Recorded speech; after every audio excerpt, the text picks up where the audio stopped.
تبع بفترض فيه سوء النية في رجال المباحث، ألا وهو في مشكلة صارت في الدايرة.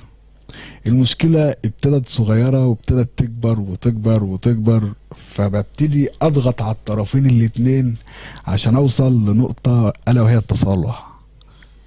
طيب التصالح، يعني هم مثلا بيضغطوا على عيلة أبو زهرة بأنهم يقبضوا على حد منهم عشان يتصالحوا، ولا هم كانوا فعلا بيقرروا التصالح معاهم كعادات عرفية من جهة المباحث أو من جهة رجال الشرطة؟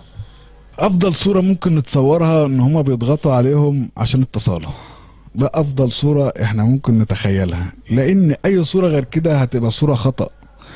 انت راجل مسؤول عن الامن والامان، وشهادتك المحكمة بتاخد بيها عن ظهر قلب.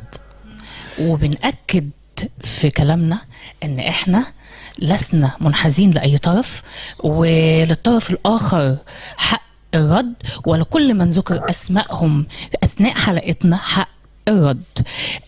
أولا أنا نرجع بقى لتكملة حوارنا.